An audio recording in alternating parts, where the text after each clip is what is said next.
सदगुरु कबीर बीजक ज्ञान 34 साखी 13। डाडा डर उपजे डर हुई, डर ही में डर राखु समोई। जो डर डरे डर ही फिर आवे,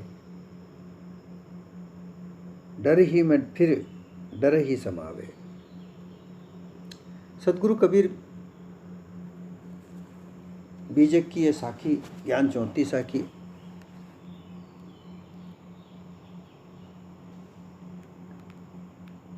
डर के आधार पर है। सदगुरु कहते हैं कि ड शब्द अक्सर जो ड है इसके आधार पर है। टाठा ड ढ ये चौथा अक्षर ड। ड अर्थात जीव और डा अर्थात जड़ाध्यास।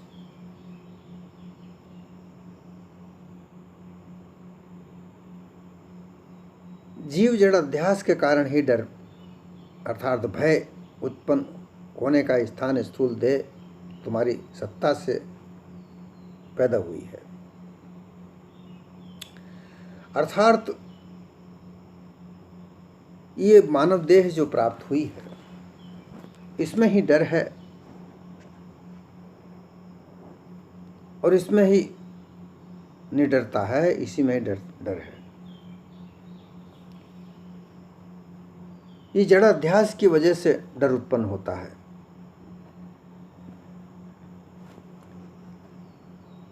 भय जिसे भी भय भी कहते हैं भय से ही भूत बनता है।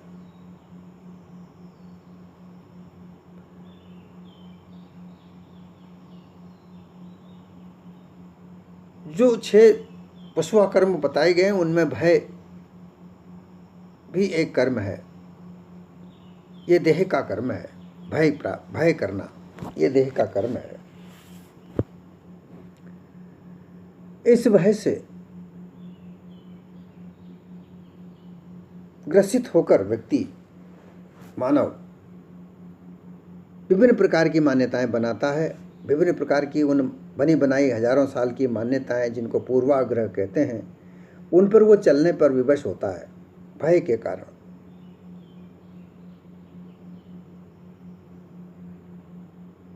भय के कारण हम ना मानते हुए भी किसी मान्यता को मानते हैं। भय के कारण ही हम ना चाहते हुए भी किसी कार्य को करते हैं। भय के कारण ही हम किसी की बात को मानते हैं जो न मानने योग्य हो।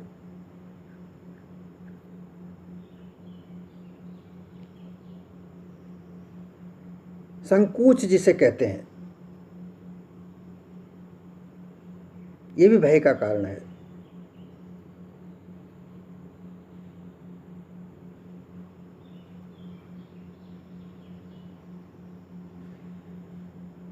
तो सदगुरु का कहना यह है कि हम जो भय प्राप्त करते हैं, भय के ग्रस्त होकर के मानव भय रखता है और उस भय के कारण वह बंधन में बनता है। क्योंकि भय के कारण उसे विभिन्न प्रकार की जो बातें माननी पड़ती हैं, मान्यताएं माननी पड़ती हैं, वो कार्य करने पड़ते हैं जिनसे वो बंधन में बंधा रहता है। अपना जीवन जो है वो स्वतंत्र नहीं रख पाता है। अब इसमें एक बात पैदा होती है कि बंधन तो बहुत सारे हैं,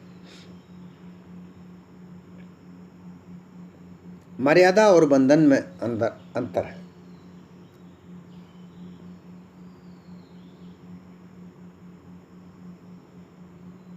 जैसे महापुरुषों का हम श्रद्धा से नतमस्तक होते हैं, उनको श्रद्धा से प्रणाम करते हैं, बंदगी करते हैं, उनकी बात को मानते भी हैं। ये भय नहीं होता है। अगर हम महापुरुषों के लिए आदर सत्कार नहीं रखते हैं तो फिर वितंडता आ जाती है।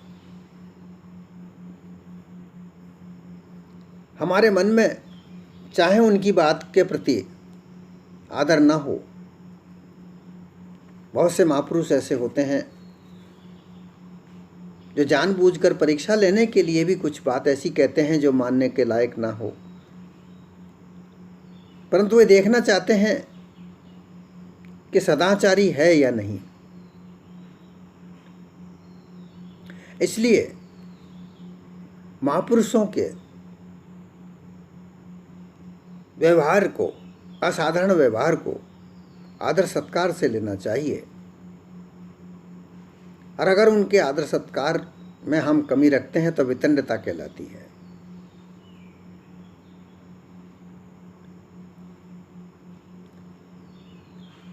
परंतु जो जीवन का कल्याण न कर सके, जो जीवन कल्याणकारी मान्यताएं हों, उन्हें मानने में हर्ज नहीं, उनका श्रद्धा रखना चाहिए।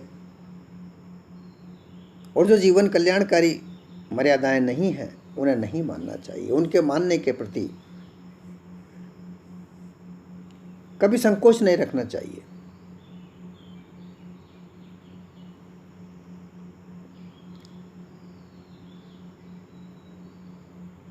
हमने भूल में बिना विचारे अगर कोई किसी को ऐसा गुरु कर लिया जो हमारा शंका समाधान नहीं करता है, हमें उसे त्याग देना चाहिए। अगर संकोच में हम रहे और उसका गुरु का भी त्याग नहीं किया तो वो भी भय में शामिल होता है। उसे त्याग कर हमें सामर्थ्य गुरु के शरण में जाना चाहिए। यहाँ अमूल्य मानव जीवन है जो बड़ी मुश्किल से मिला है, और ये समय के रहते बीत रहा है, जा रहा है। ये समय फिर दोबारा नहीं आएगा। इसलिए यह आवश्यक है कि जो गुरु हो या साथी संगति कोई भी जो हमारे कल्याणकारी कार्य में बाधा उत्पन्न करता है, उसे त्याग देना चाहिए।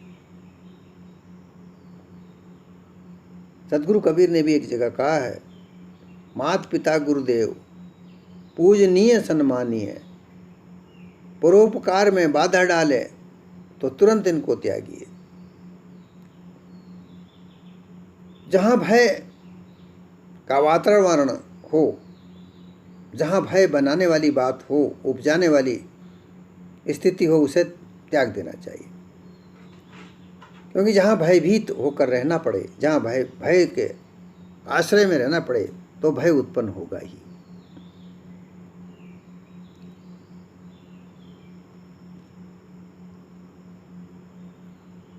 फिर कहते हैं कि डर ही मैं डर राखू सम हुई।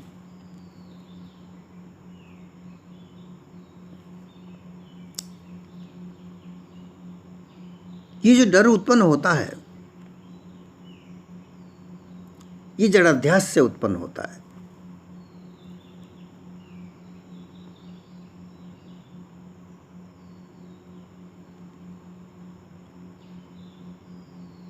ये जो देह है, इस देह में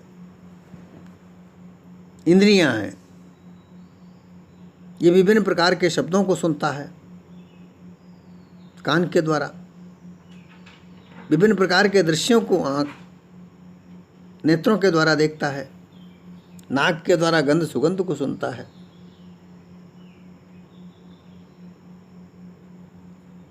त्वचा से गर्म कोमल शीतल को ये महसूस करता है। ये सब पशुआ कर्मों में जो बातें कही गई हैं, जो 6 पशुआ कर्म कहे गए हैं, उनको विषय भोग के लिए कार्य करता है।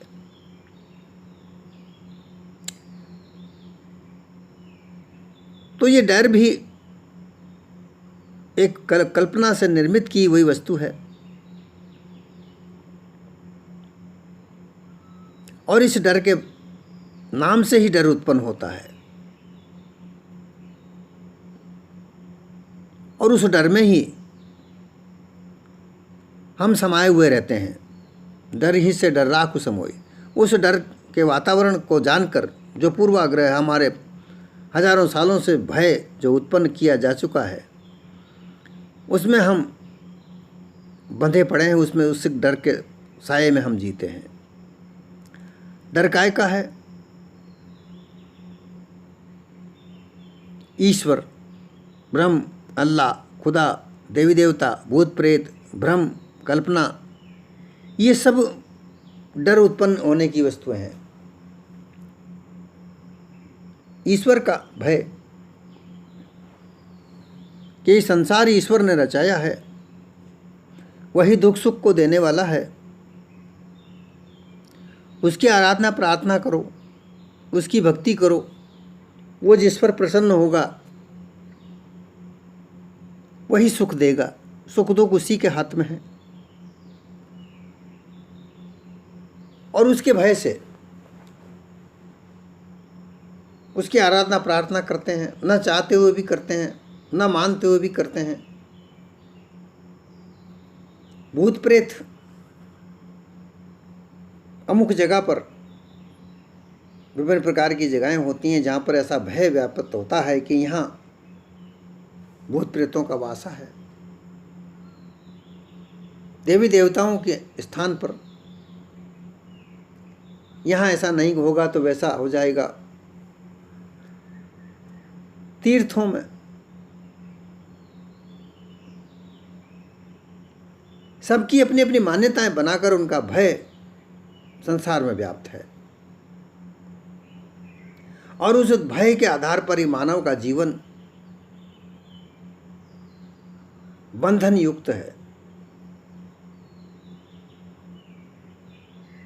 परंतु अज्ञानता के कारण ये मानव उस भय को समझ नहीं पाता है और वो उसमें बंधा हुआ रहता है।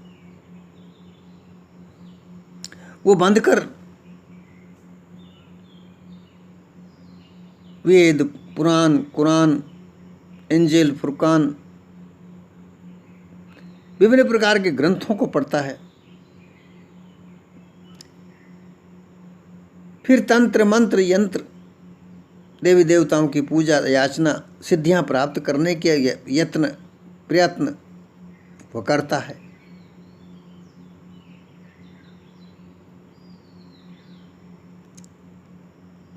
परंतु वो डर नहीं त्यागता है, उसको पकड़ के रखता है।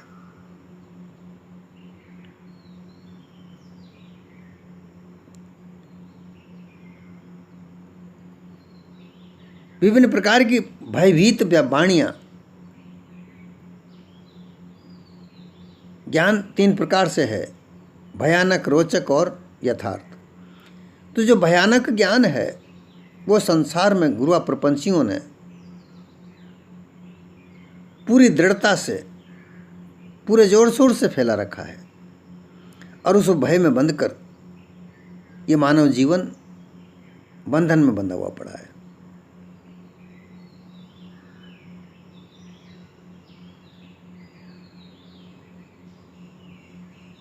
सद्गुरु कहते हैं कि इस भय को निकाल करके अपने हृदय को कोमल, साफ सुथरा बनाओ, निर्भय बनाओ, तभी तो ज्ञान प्रवेश करेगा।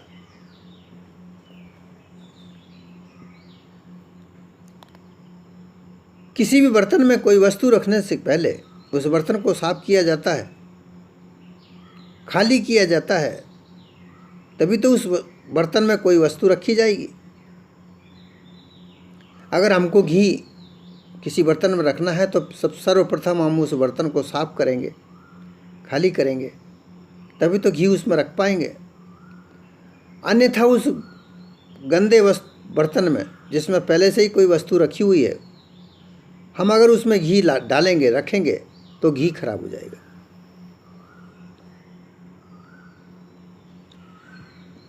इसी प्रकार से उस भय की मानिंदियों को, भय के वातावरण को, भय की बातों को इस हृदय में से निकाल कर सर्वप्रथम इस हृदय को साफ करो,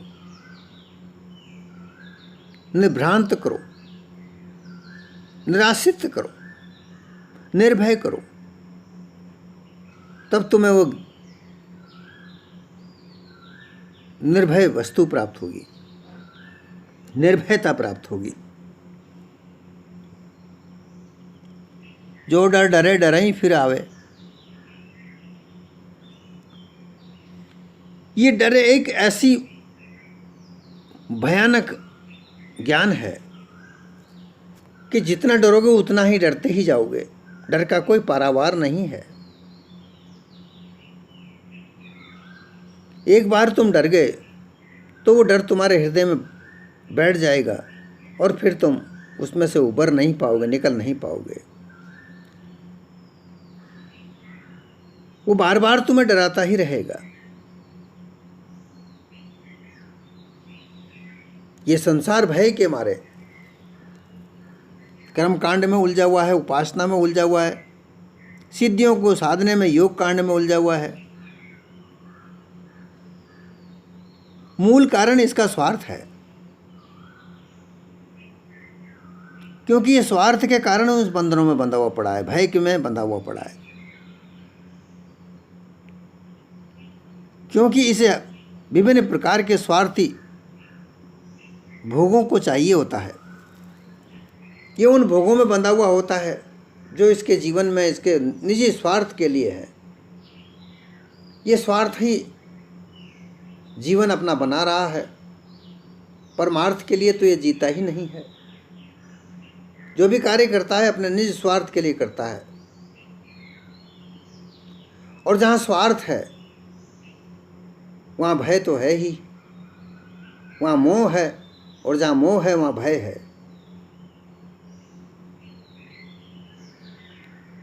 इसलिए जितना डरोगे उतना भय तुम्हें उतना ही डराएगा।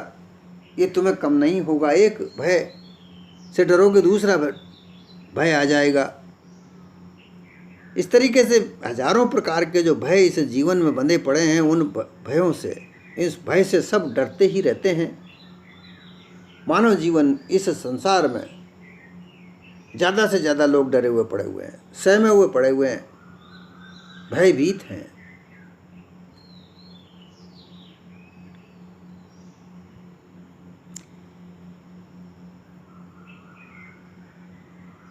ये डर निकलता नहीं है, ये फिर कर घूम घूम कर तुम्हारे हृदय में आता है और तुम्हारा सारा जीवन प्रभावित करता है, बंधन युक्त करता है।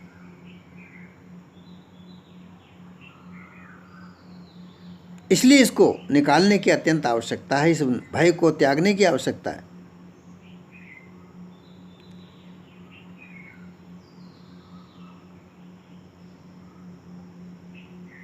इस भय में कभी मत मिलो, इससे अलग हो जाओ।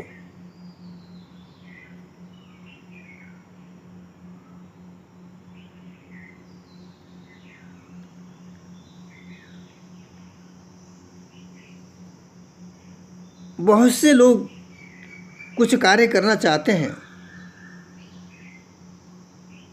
परंतु वो विभिन्न प्रकार की मान्यताओं के डर के मारे, भय के मारे वो कार्य नहीं कर सकते।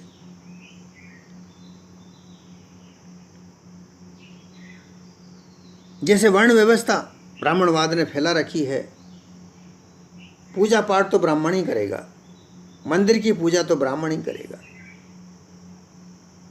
युद्ध लड़ने का काम तो क्षत्रिय ही करेगा, व्यवसाय का कार्य तो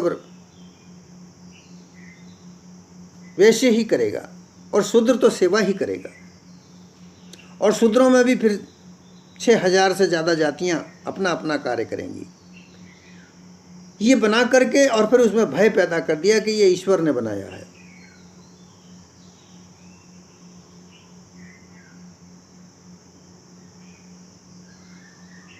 इस भय को त्यागने के लिए ज्ञान की आवश्यकता है। बिना ज्ञान भय नहीं पैदा किया जा सकता।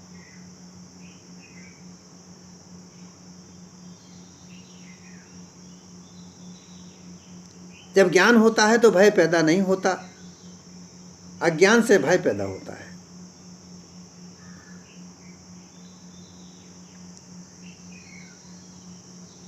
एक ज्ञान का रास्ता है,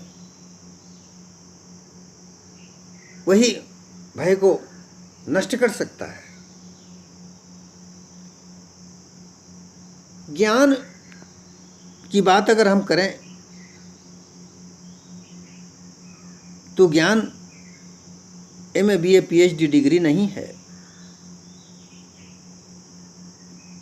ये केवल धन कमाने के साधन है, और वहाँ भी पग पग पर भय है, डर है।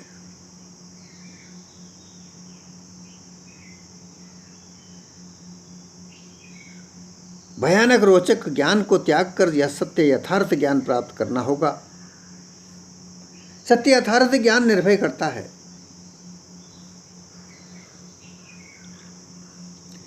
सत्य यथार्थ ज्ञान में ईश्वर की परिभाषा, ईश्वर क्या है, ये जाना जाता है। ब्रह्म क्या है, ब्रह्म की क्या परिभाषा है, क्या वस्तु है ब्रह्म, ये जाना जाता है। सिद्धियां कैसे प्राप्त की जाती हैं, ये क्या है, ये जाना जाता है। जब ये सत्य यथार्थ ज्ञान जाना जाता है, जब सत्य यथार्थ ज्ञान प्राप्त करने के लिए सद्गुरु की शरण में जाकर के सत्य यथार्थ ज्ञान प्राप्त किया जाता है, तब मालूम पड़ता है कि सत्य चेतन स्वरूप जीव के अलावा कुछ नहीं है।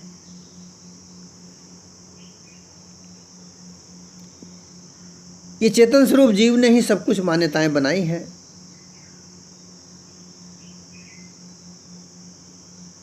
और इसीलिए ये भय उत्पन्न किया है। भय उत्पन्न करके लोगों को उन मान्यताओं में बांधना। ईश्वर की आराधना नहीं करोगे तो नरक में जाओगे, दान पुण्य नहीं करोगे नरक मिलेगा। फिर ऐसी ऐसी रोचक कहानियाँ कि राजा भोज 1.25 मन सोना दान किया करता था, जब वह स्वर्ग लोक में गया तो उसको खाने के लिए सोना मिला, क्योंकि उसने सोने के अलावा कोई दूसरी वस्तु दान नहीं की। फिर उसको 16 दिन के लिए वापस धरती पर भेजा। ये सब काल्पनिक मनगढ़ंत कहानियाँ गढ़ गढ़ के। अब इन कहानियों को रचनाकारों ने ये नहीं सोचा कि हम झूठ बोल रहे हैं, कभी ना कभी उनका झूठ पकड़ा जाएगा, परंतु अज्ञानता के कारण इन बातों पर विश्वास कर लिया जाता है और भय करते हैं। और लोग दान पुण्य, ब्राह्मण को दान देते हैं और किसी अन्य को दान देना उचित नहीं होता, लगता ही नहीं है। भूखे को भोजन नहीं कराते, ब्राह्मण को दान करो।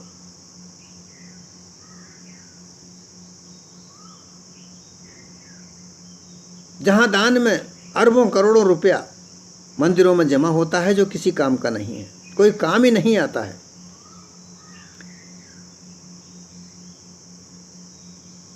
ये भय पैदा कर रखा है।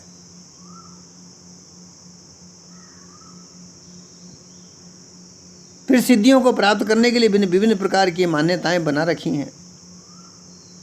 ऐसा करने से ऐसा होगा, ऐसा नहीं करोगे तो वैसा नहीं होगा।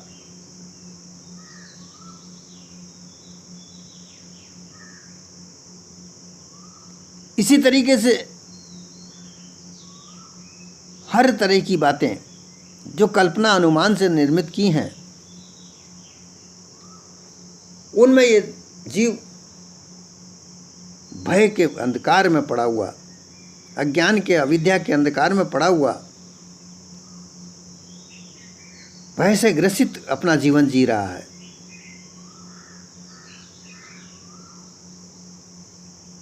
निर्भयता इसमें है ही नहीं।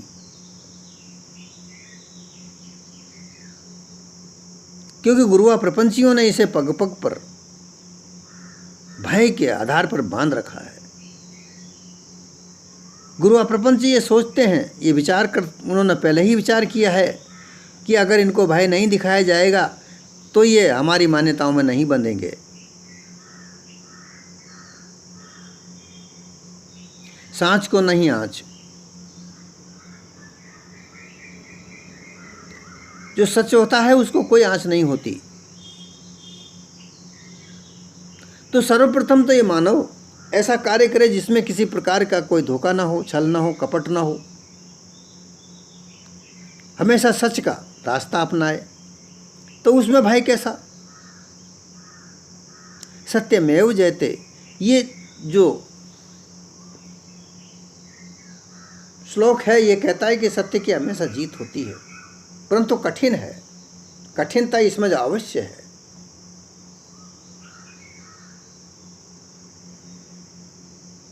इसलिए निर्भ्रांत होकर सच्चे सद्गुरु की शरण में जाकर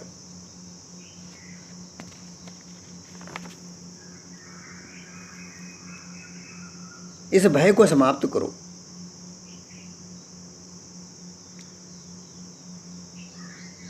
जब ये मानव जीवन आरंभ होता है, बालकपन से जवानी की ओर अग्रसर होता है, जाने अनजाने में हमसे कुछ कार्य ऐसे होते हैं जो हमारे बंधनों के कारण होते हैं। वही कार्य हमारे सामने आते हैं, आगे जीवन में सामने आते हैं, जिनको पूर्व संस्कार कहा जाता है। अगले पिछले जन्म का कोई मतलब नहीं है। इसी जीवन में हमने आगे पीछे की जिंदगी में जीवन में कुछ कार्य ऐसे किए होते हैं, उन्हीं के आधार पर हमारे आगे संस्कार बनते हैं। उन संस्कारों के आधार पर हमारे सामने परिस्थितियां पैदा होती हैं, स्थितियां पैदा होती हैं, और वो हमको भयभीत करती हैं।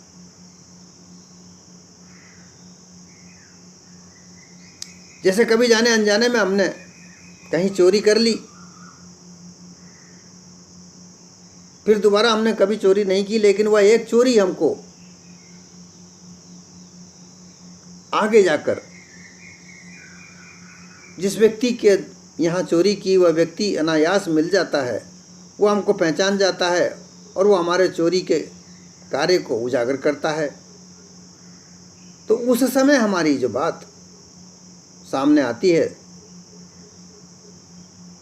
तब वो कार्य हमारी जो पहचान बनी होती है उस पर एक तरह से धब्बा सा लगता है। ये पूर्व संस्कार होते हैं। ये अगले पिछले जन्म से कोई इसका मतलब नहीं है।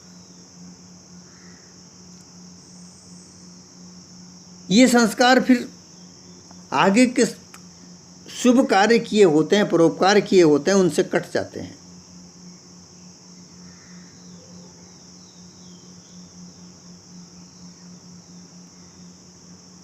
क्योंकि जो हमने पिछले कर्म किए, उन कर्मों से ज़्यादा हमारे आगे के कर्म, जो परोपकारी कर्म होते हैं, वो ज़्यादा हो जाते हैं।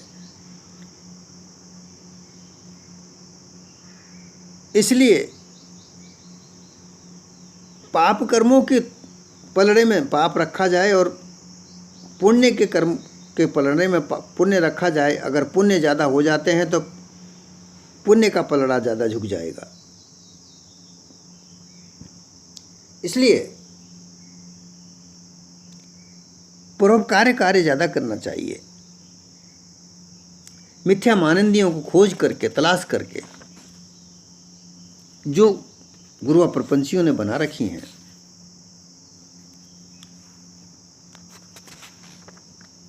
इनको सबको त्यागना चाहिए। सत्य यथार्थ जीवन के आधार पर जो मानव जीवन हमारा बना हुआ है, जो मानव जीवन सत्य यथार्थ का मार्ग है, उस पर चलना चाहिए। और ये मार्ग कब प्रशस्त होगा? जब हम सद्गुरु की शरण में जाएंगे। पारक सद्गुरु की सत्संग में जाकर उनकी शरण ग्रहण करके, उनसे सत्य यथार्थ ज्ञान प्राप्त करके अपने निज स्वरूप की स्थिति को प्राप्त करें। जब तक अपने निज स्वरूप की स्थिति प्राप्त नहीं होती है, तब तक हम निर्भ्रांत, निर्भय नहीं हो सकते। एक बार हम निर्भय हो जाएं और उस निर्भयता के पद पर स्पष्ट रूप से स्पष्ट होकर उस पद को प्राप्त करके उस पर टिक नहीं जाते, तब तक ये भय हमारे शरीर से निकलेगा नहीं, ये भय का बंधन हमसे छूटेगा नहीं। और जब तक निर्भय हम नहीं हो जाते, तब तक हम निर्बंध नहीं हो सकते। सद्गुरु पारख की सत्संग हमेशा सुखदायी है, उससे निर्भय हो सकता है।